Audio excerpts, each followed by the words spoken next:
Pohon ilahi Kunwu memandang Li Yunxiao dengan acuh tak acuh dan berkata, "Mengapa? Apakah kamu takut?"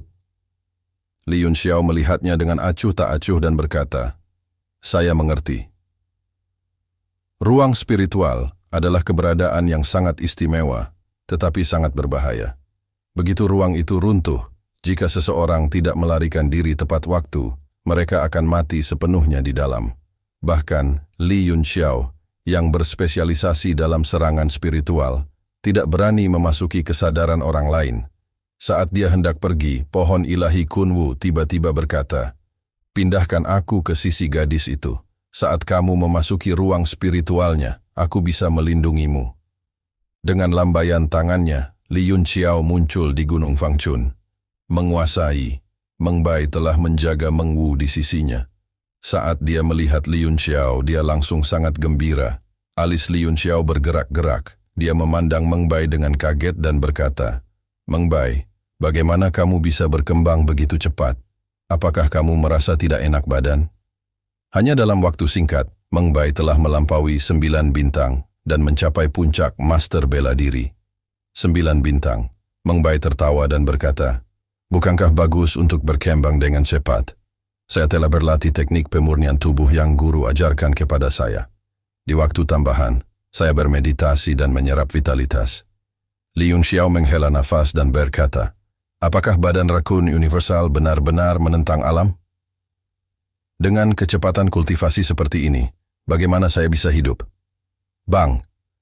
Sebuah lubang besar pecah di dinding batu gua. Xiao Qingwang, yang mendengar suara itu, kebetulan mendengar percakapan mereka. Ketika dia melihat kultivasi Meng Bai, dia membenturkan kepalanya ke dinding. Dia telah berkultivasi sejak lama dan mendapat manfaat dari energi spiritual unik di monumen ilahi dunia untuk mencapai tingkat leluhur bela diri bintang 4. Bang, bang, bang!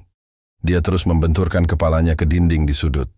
Li Yunxiao bertindak seolah-olah tidak ada orang lain di sekitarnya dan berkata, "Kamu dan Xiao Qingwang melindungiku.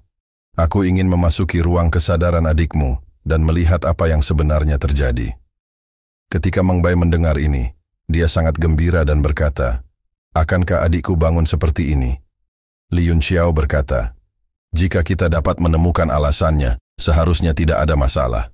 Selama ini, ingatlah untuk tidak membiarkan siapapun menggangguku." "Ya." Meng Bai mengangguk dengan berat dan berkata, "Saya pasti tidak akan membiarkan siapapun mendekati guru." Xiao Qingwang juga memahami keseriusan masalah ini dan berjaga-jaga. Li Yunxiao memandang Meng Wu, yang terbaring di sana dengan tenang. Wajah Meng Wu tampak kemerahan seperti biasanya, seperti kecantikan tidur. Dia dengan lembut membelai rambutnya, terpesona oleh pemandangan itu. "Mari kita mulai." Pada akhirnya, dia menghela nafas, duduk bersila, dan memejamkan mata. Seberkas cahaya keemasan bersinar dari dahinya dan melesat ke dahi Meng Wu. Tubuh Meng Wu langsung bersinar dengan cahaya keemasan yang mengalir terus-menerus. Rasa ilahi Li Yunxiao terus mengalir melalui rasa ilahi Meng Wu. Tiba-tiba, sosok Gen Ryu muncul di sampingnya. Dia bertanya dengan heran, "Mengapa kamu ada di sini?" Naga iblis itu tertawa. "Aku hanya jiwa. Aku bisa datang dan pergi sesukaku di ruang kesadaran seorang prajurit belaka." Li Yunxiao dengan marah menegur, "Omong kosong, Anda telah bersama saya selama bertahun-tahun. Apakah kamu tidak tahu betapa berbahayanya Divine Sense?" Gen Ryu menunjukkan ekspresi jijik dan berkata, "Kamu terlalu khawatir. Dengan alkemis Divine Sense tingkat kelima dan Kunwu Divine Tree yang melindungimu, kamu bisa datang dan pergi sesukamu dalam Divine Sense tingkat ini." Li Yunxiao tidak mengatakan apapun lagi. Ia langsung menginjak tubuh Gen Ryu dan terbang ke depan. Rasa ilahi Meng Wu gelap gulita.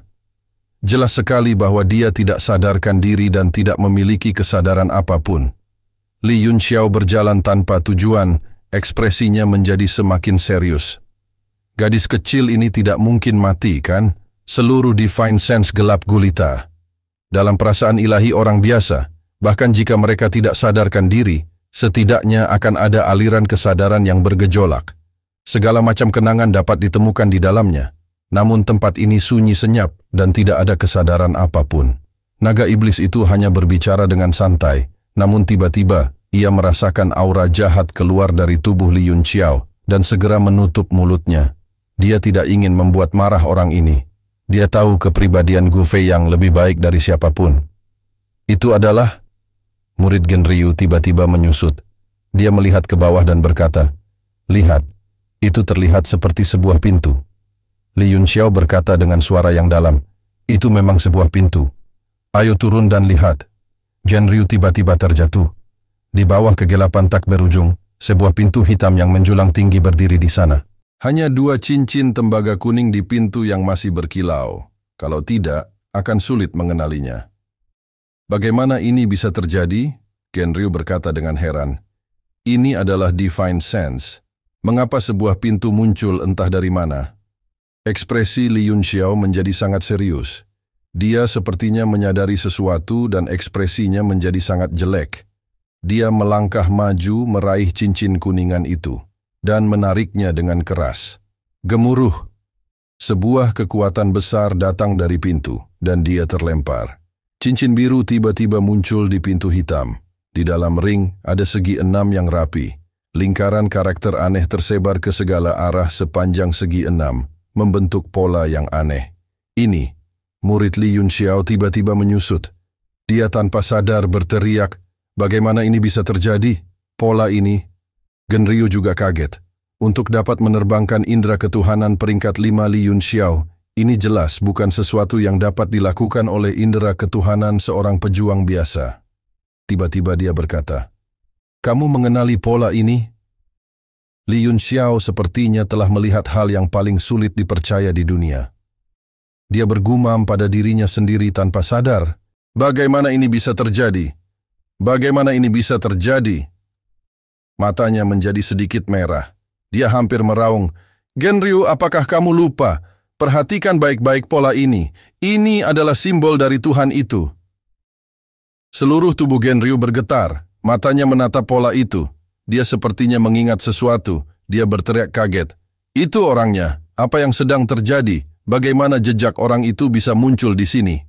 Li Yunxiao perlahan-lahan menjadi tenang. Dia menatap cincin tembaga itu lama sekali tanpa berkata apa-apa. Genryu berkata, "Karena itu adalah jejak orang itu, mustahil bagimu untuk menghancurkannya dengan kekuatanmu saat ini. Lebih baik keluar dan memikirkan cara." Li Yunxiao menutup matanya.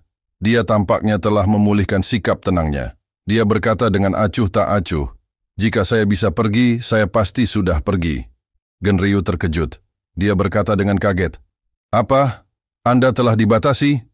Li Yunxiao menggelengkan kepalanya sedikit. "Jangan bergerak.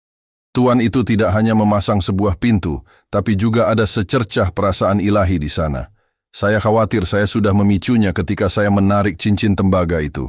Jika aku pergi dengan terburu-buru sekarang, itu akan segera memicu akal sehatnya untuk melacakku.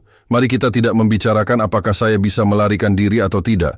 Bahkan jika aku melarikan diri, dia pasti akan mengenaliku." Wajah Genryu juga berubah jelek. Dia tidak bisa menahan perasaan dingin di hatinya ketika memikirkan wajah orang itu. Dia berkata, "Lalu apa yang harus kita lakukan sekarang?" Li Yunxiao berkata, "Tuan itu pasti tahu bahwa seseorang menyentuh pintu ini, tetapi kesadaran ilahinya belum terbangun. Ini membuktikan bahwa dia tidak tahu bahwa itu aku, Gu Fei Yang. Ada juga batasan yang sangat kuat di dekatnya. Saya khawatir mereka akan terpicu jika saya menyentuhnya. Apa yang perlu kita lakukan sekarang adalah melarikan diri dari sini sebelum kesadaran ilahi Tuhan itu terbangun. Katakan saja padaku apa yang harus kulakukan." Genryu berkata dengan suara yang dalam. Dia sepertinya menyadari keseriusan masalah ini dan menjadi sangat gugup. Li Yunxiao berkata, "Jangan takut kalau aku tidak salah. Jika saya tidak salah, seharusnya ada Void Slash yang paling mahir dilakukan Lord di sini. Saya akan menghubungi pohon ilahi Kunwu terlebih dahulu. Saat kita bekerja sama untuk mendobrak batasan tersebut, biarkan ia menjemput kita dan menggunakan kekuatan jiwanya yang tak ada habisnya untuk langsung menarik kita keluar." "Baiklah," Genryu meraung. Tubuhnya langsung berubah menjadi cahaya pedang. Itu adalah seni pedang pembunuh monster. dia langsung melayang ke langit.